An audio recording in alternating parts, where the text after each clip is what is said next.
So now that we've gone over the basics of philosophical writing, I want to walk through the grading rubric and explain some of the finer points of good philosophical writing. And we're going to begin with discussing the thesis statement. Now you have the grading rubric available to you, and you can pause the presentation right now and you can look at it and you can read through it. What I'm going to do is I'm going to go through each line of it and explain a little bit more in depth what I want to see from you in your papers. And we're going to begin by talking about the thesis statement. And every single paper should have a thesis statement in it. And what the thesis statement does is it basically provides a blueprint for your entire paper. The thesis statement should occur in your introductory paragraph. As far as introductory paragraphs go, you don't really have to do too much for the papers that you're going to write for this class. Typically, an introductory paragraph will begin with maybe a few opening remarks to kind of funnel your reader into the subject matter of your paper. But the reality is that the thesis statement is the centerpiece of your introduction. And as I was saying a second ago, what your thesis statement does is it provides a kind of snapshot or an overview of everything that's going to come in your paper. And the reason it's so important to have a thesis statement and to have a good thesis statement is basically it just helps the reader know what's going to come, and so it makes their comprehension a lot easier to facilitate in your paper. So think about this. Probably you've gone in to see a movie at some point in your life, and maybe sometimes you'll go in and you'll see a movie and you really don't know what the movie is about. When this occurs, a lot of times it can be confusing what's going on until late in the movie, exactly what's the movie's supposed to be about. However, if you go see a movie and you already have an idea of what the movie is about, then when you walk into the theater and you start watching it, you know everything that's going to come. And so it kind of takes away the surprises. Now, if you're watching a movie, you may want to go in with no knowledge or no expectation because you want to be surprised by what's going to happen. But when you're reading a paper like this, you want to remove as many surprises as you can.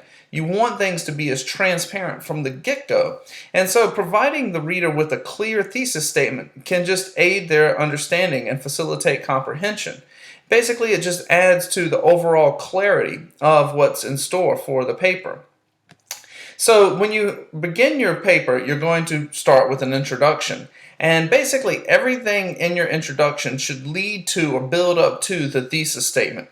The thesis statement is an absolute must for your paper. You need to have it, and like I said, it needs to be in your introduction.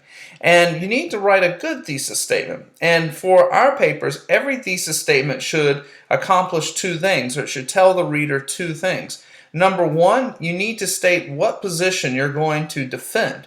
And when you say this, just be very, very direct and say, I will defend, and then you fill in whatever it is you're going to defend. So you might say, I will defend cultural relativism, or I will defend moral realism.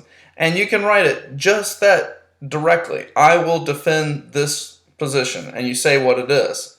And then secondly, apart from saying the position you will defend, you should also say a brief overview or give a brief overview of the arguments that you're going to make. What specific points are you going to make in your paper? And here you need, this is actually a little tricky because you want to be specific without being overly specific.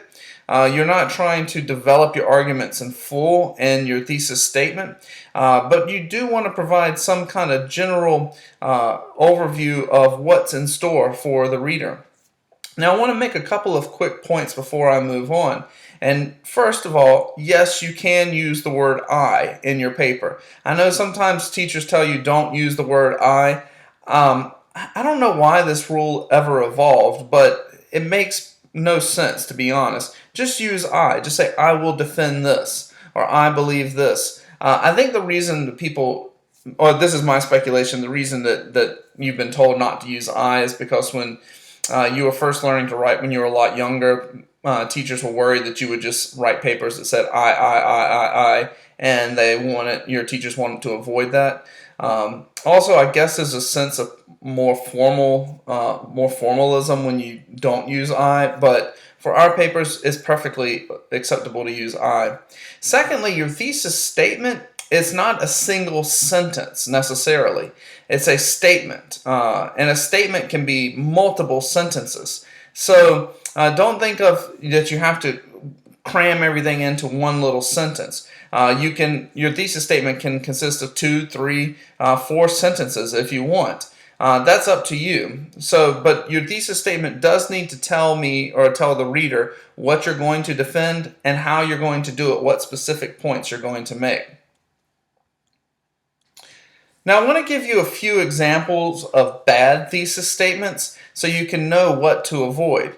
And here's one. This is from my introduction to philosophy class. I have students write about the existence of God, and they're asked to defend whether or not God exists. So here was a thesis statement that a student years ago included in a paper, and it said this: I will discuss God's existence.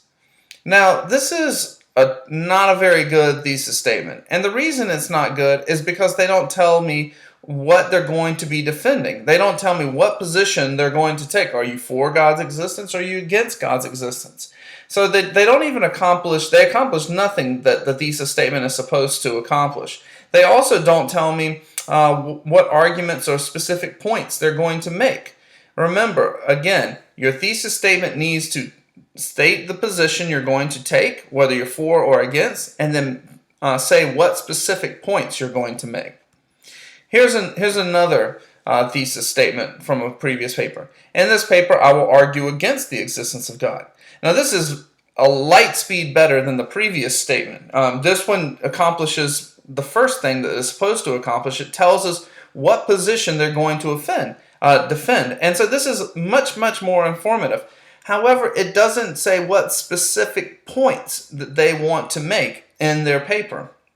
So this does one thing correctly, but it fails to do the other task that it's supposed to perform. Here's another thesis statement. I will state my personal stance on the subject as well as a counter-argument for God's existence using points given in the PowerPoints, readings, and lectures provided throughout this class. Now, this is a lot of words. This contains a lot of words, but really and truly, it doesn't tell us anything more than the very first sentence up here. I will state my personal stance. Well, you don't need to say you're going to state your personal stance because anything you say is going to just obviously be your personal stance. Like, look at sentence 2. I will argue against the existence of God.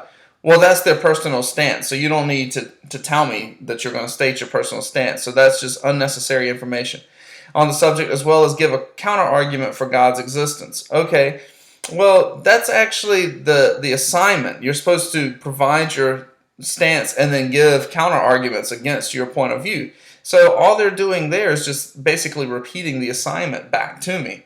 They're going to use points given in the PowerPoints, readings, and lectures. Again, that's the assignment. You're supposed to use information from the class. So notice here that even though this one contains a whole lot of writing and a lot of words, it's no more informative than the very first sentence up here. It doesn't tell me what position they're going to take, nor does it give any kind of specific information regarding the particular points they want to make. So they're going to make some points. Well, that's clear. They're going to make points, but I don't know what points they're going to make. Here's one final one. In this paper, I will discuss the fine-tuning argument for God's existence. Now, you may not know what the fine-tuning argument is, but this is a particular argument that some people make in order to defend God's existence. And I do like the fact that the student was very specific in telling me what argument they want to address. However, notice that this thesis statement, it still fails to accomplish the two tasks that every thesis statement should. It doesn't tell me what position they're going to defend. Are they for or against the fine-tuning argument? They don't answer that. And 2, they don't say what specific points they want to make. So in one sense, this is more specific than some of the other ones because it does narrow the focus on one particular argument for God's existence.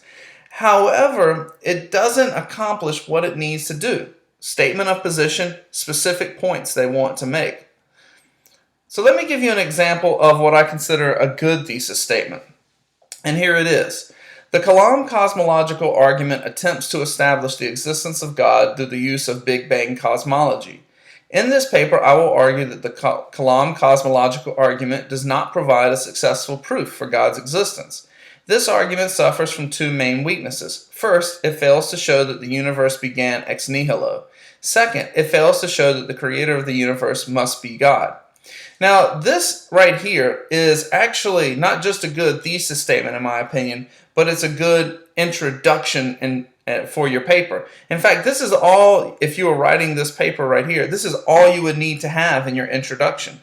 You don't need to think of your introduction as being anything grand. It just needs to communicate information. And I know some of you might be looking at this and thinking, wow, this sounds really boring. But to me, this sounds really sexy. I really like this. I just like very cut and dry, to the point, provide the information that's essential, and only the information that's essential. Now notice that this introduction right here, it has three parts. It begins with introductory remarks. Remember I was saying a second ago that most introductory paragraphs are going to have some kind of little introductory remarks.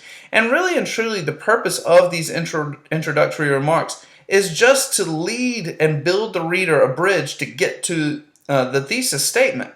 The reason I have these in here is because a lot of you may not know, or I can't assume that the reader would know, what the Kalam cosmological argument is. That's not something that everybody knows or has heard of.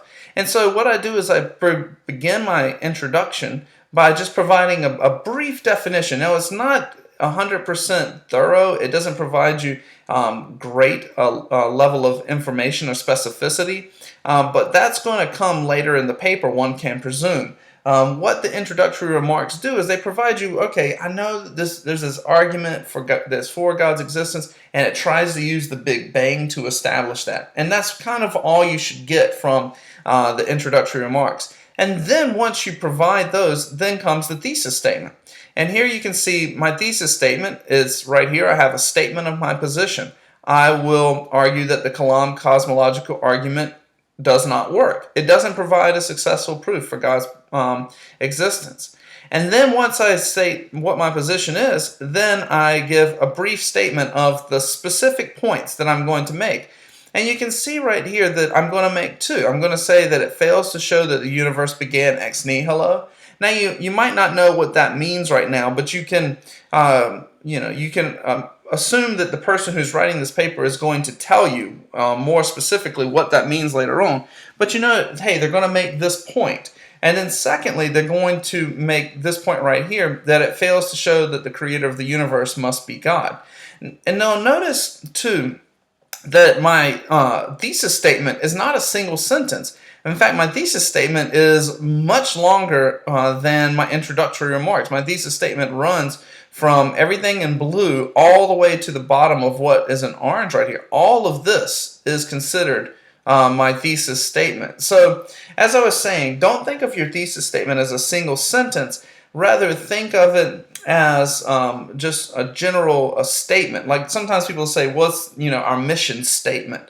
And companies might have mission statements, and those could be like a page long or a paragraph long. Statement in this context doesn't mean just a sentence.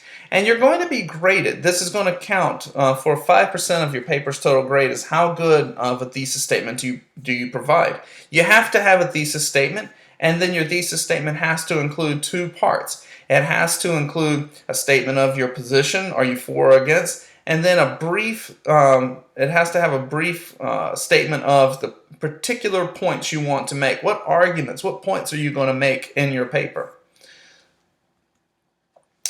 So apart from having a thesis statement, your paper also needs to engage with the readings and lectures. And you can see right here that you're going to be graded, and a huge chunk of your grade is actually going to come from just, do you talk about the things we talk about in class and in the readings? 30% of your total grade for your paper is going to be based on just, do you engage with the readings and the lectures? And you can see right here that if you don't engage with them at all, or you engage with them and you get a lot of the information wrong, you're going to be graded down. On the other hand, if you engage with them some, but you have it's very superficial or it has a lot of errors, you're also going to be graded down. When it comes to engaging with the readings and the lectures, it's really important, number one, that you engage in the things we talk about in sufficient depth. You really need to go into and explain the various philosophers' positions, explain the arguments for and against. And in addition to this, you need to get the information right.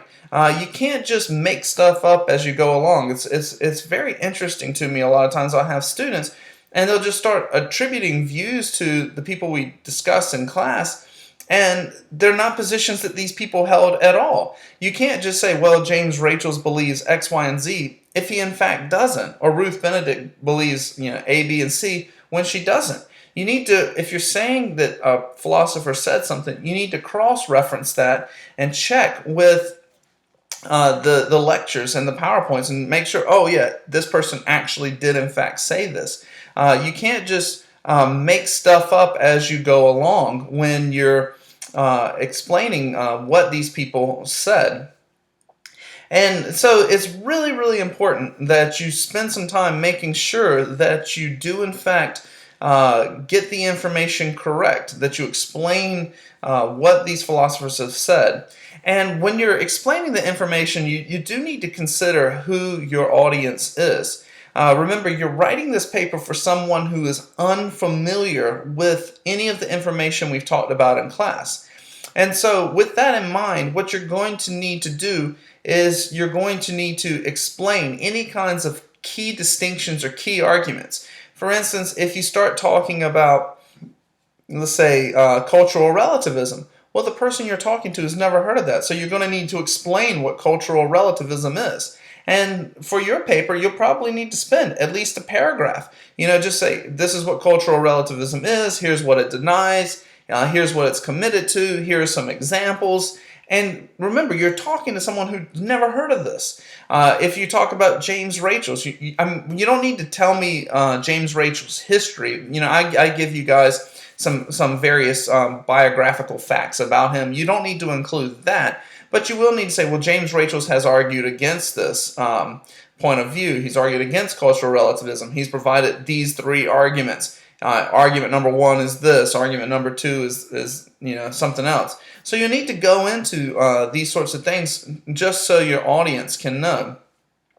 And finally, it's important, remember, to be charitable. Don't be dismissive of the points you disagree with. You want to interpret your opponent in the most plausible way imaginable.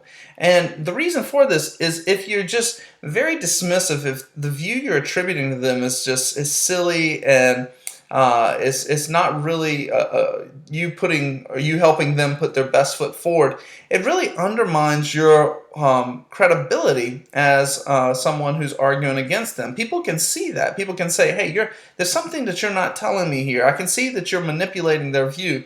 And so people are not going to be willing to hear you out if they think you're not being charitable to someone else. So again, I want to reiterate these points. You must engage with the readings and the lecture. You have to discuss the things we've talked about in class. And you're going to be graded on your level of depth in talking about the stuff we've discussed, as well as your level of accuracy. And keep in mind, too, if there's some important distinction in your paper, like cultural relativism, moral realism, you need to explain those because of who your audience is. Thirdly, your paper is a persuasive paper, and in your paper you have to provide argumentation for or against your point of view. And here again, it's not enough just to state and tell me like, well, I believe this and I just believe this because it's the way I was brought up. I'm not looking for just you to provide a personal statement or just some kind of history of why you believe what you believe. Remember, this is a persuasive essay, so you need to think of it as you're trying to convince someone else to believe what you've said. You're trying to persuade someone else to agree with you. And so with this in mind, your paper, what you should be trying to do is critique and criticize your opponent's position. You're trying to persuade and convince. And 20% of your grade is going to be based just on how well you do this. Do you provide good arguments for what you believe? If you provide, let's say you don't provide any argument, you make no attempt to give an argument for your position that you take, well, that's really going to hurt your grade. I'm going to give you 0 points for this particular part of the assignment. And so let's say you provided no arguments whatsoever, but everything else in your paper was perfect, then the highest grade you could get on this would be an 80. So you really do need to provide some kind of level of argumentation. You need to try to demonstrate that your point of view is correct, that your point of view, if it, maybe correct is a word you don't want to use, but is at least more plausible, more believable than your opponent's point of view. It's really, really important. And this right here is just reiterating what I just said, but you're trying to justify and convince someone who doesn't agree with you. You're not just trying to provide an explanation of the view that you happen to hold. Now, I want to make some general points about providing argumentation because even though we've already discussed previously, we went over some basics of reasoning when we talked about argumentative evaluation. I just want to make a few points specifically when it comes to your paper. And the first thing I want to say about writing your papers is it's really important to watch the things that you say in your paper and don't just say things that have an obvious response to them. Sometimes people will try to make points, and in doing so, they say things that there's just an immediate response that someone could make to them. And this is called leaving yourself open. This is a term I got from boxing, where in boxing you're supposed to hold your gloves in front of your face to protect your face. But sometimes boxers, when they get tired, they'll drop their gloves and they leave themselves open, and then they get easily punched right back. And this happens sometimes when people try to make points that just have an immediate and obvious response that you can make. So I'll give you an example of this. So I was trying to buy a car a year ago, and I noticed that when you're trying to buy a car, dealers are always trying to upsell you on something. And one little trick I noticed that they did is a lot of times when they're trying to upsell you, they'll talk a lot of times in terms of monthly payments, and they'll say things like, well, this will only cost $5 extra a month, or this would only cost $10 extra a month. And one guy was doing this to me, and he's like, "Oh, Mr. Newton, you should get this special coating for your paint." And he's like, "This will only cost you $10 extra a month." To which I said, "Oh, that's not very much, is it?" And he said, "No, it's really cheap." And I said, "Well, then you guys shouldn't mind covering it if it's so cheap." And to which he's like, "Well, we can't do that." But I knew he wasn't going to. But here again, it's like I pointed out a flaw in his argument. He's acting like, "Oh, this is really cheap." And so I said back to him, "Well, if it's so cheap, then why don't you just include this in the price of the car? Why don't you guys cover this and I don't have to pay it?" And that was just a way of him, leaving himself open. He should have, if he's going to make an argument, make one that is not easily, that you can't just easily respond to in that kind of way. And towards this end, I want to say something here is that we need to be really, really careful about making broad generalizations, because I think when it comes to people leaving themselves open, this is one of the most common ways that this occurs, is that people will make these blanket statements about various groups. And when you do this, it's really, really easy to show that these things are false. And this occurs, I think, when people use terms like always or everyone, or just any kind of blanket statements that people will make. So if someone says, well, man has always thought, or people have always thought, it doesn't matter what's going to come next. Typically, anything that you would say, if people have always thought that honor was important, I'm going to guess that that's probably false, is that people haven't always thought that, or at the very least it'd be hard to establish that people have always thought that. Or you say something like, well, Americans believe this, or in today's society we think this. Chances are these things are almost always false, because people don't think these things, or it's really hard to establish that people in fact do. if you do make these kinds of generalizations, it's really important that you actually do have some kind of credible evidence to back up what you're saying. Like if you're making a generalization about what current Americans think, you should probably footnote some recent Gallup poll. If you say, well, most people believe that abortion is wrong, and let's say you just said that, well, then you should have a Gallup poll or something saying, oh yeah, 60% of Americans think this. Don't just, because when you make these kinds of blanket statements, here I am making one, but what I've discovered in my past is that most of the time they're false. And so that it's really hard to, and on the other hand, it's really hard to show that they're true.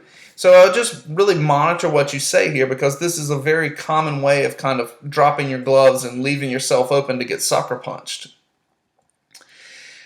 Now, when it comes to making arguments, what's really, really important is that you try to anticipate problems that come up with your arguments.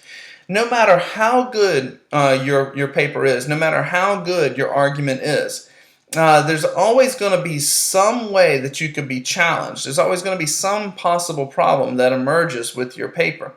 And so what I want you to do is, when you're writing your paper, and this is going to be a part that requires some kind of creativity on your own end, but when you're writing your paper, I want you to be thinking of possible problems that arise with your arguments, or that arise with your position. And I want you to, in your paper, state whatever the one or two biggest problems you see with your paper or your argument is. I want you to state those. So after you've made, you've explained all the important information, you've made your argument, then I want you to state, well, here's one big problem with what I'm saying. I want you to spell that out. And then once you've done that, I want you to respond and show why that isn't a big problem. So this is something that's really important, because I think when you can acknowledge the problems with your own point of view, it shows people who are reading what you're saying that this person they're not making just a one-sided case. They're not just on the offense. They recognize that the issue is more complex. And so it makes people more willing to listen to what you have to say. It shows some level of sophistication in your own thought. So you have to always be doing this. Just be thinking, what's a problem here? What could the other person say in response? And you may notice my little picture here of the two people playing checkers. And I have that up here for a very good reason. Is because I remember when I was a little kid, I was probably, I don't know, around 10 years old, and we were visiting some family, and I was playing my uncle in checkers, and he was probably around 30, and he was just destroying me in checkers, which made sense. A 30-year-old should be able to beat a 10-year-old in checkers. But he could see I was getting frustrated because I kept losing. And he finally said to me, "Hey, Jesse, all you're doing is just pushing pieces around on the checkerboard. You need to be thinking, if I move here, what's the other guy going to do in response?" And I didn't think about it at the time, but that was such a wonderful life lesson. And it's been very helpful to me, not just playing checkers, but in many, many other things I've done in life, and especially in writing philosophy papers. Because this is exactly what I'm asking you to do, is to be thinking, all right, what could the other person do in response? And so what you have to do is anticipate these sorts of things, anticipate kinds of objections.